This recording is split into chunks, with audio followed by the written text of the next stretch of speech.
Ito na kuya. Pag hindi po nakadikit sa metal yung kanyang sensor, iilaw yan, no? Pag makadikit yan sa sensor, mawala yan po yung ilaw. Tingnan natin, ha. Ayan, nawala ang ilaw, no? So kung ilaw yan sa sensor, sa metal, ayan, ilaw yan. Yan po ang principle ng sensor na ito. Pag makadikit, mawawala ang ilaw. Pag makalayo, wala ang ilaw doon. Di iilaw yung ating test light.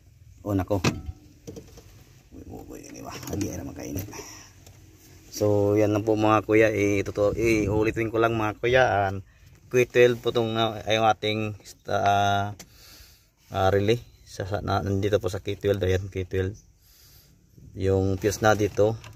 Number 36, F36 yung fuse, F36. So mababa mong nalagay natin na fuse, pero balikan natin ng original yan.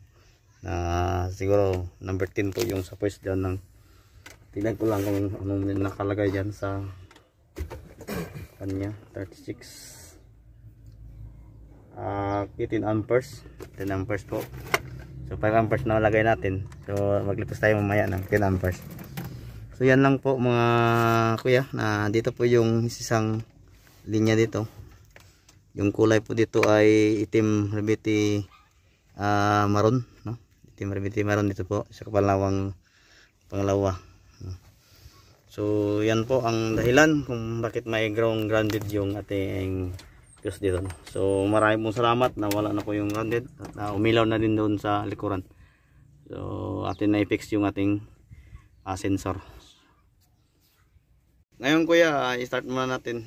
Tingnan natin sa likuran kung kagana ba talaga itong ating brake light, no? Mas mabuti yung makita natin sa video kaysa hindi natin makikita. So i-start.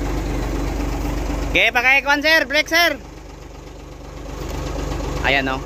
Ayan mga kuya, umilaw na talaga, oh. Okay. Ayan. Hindi ba ganda?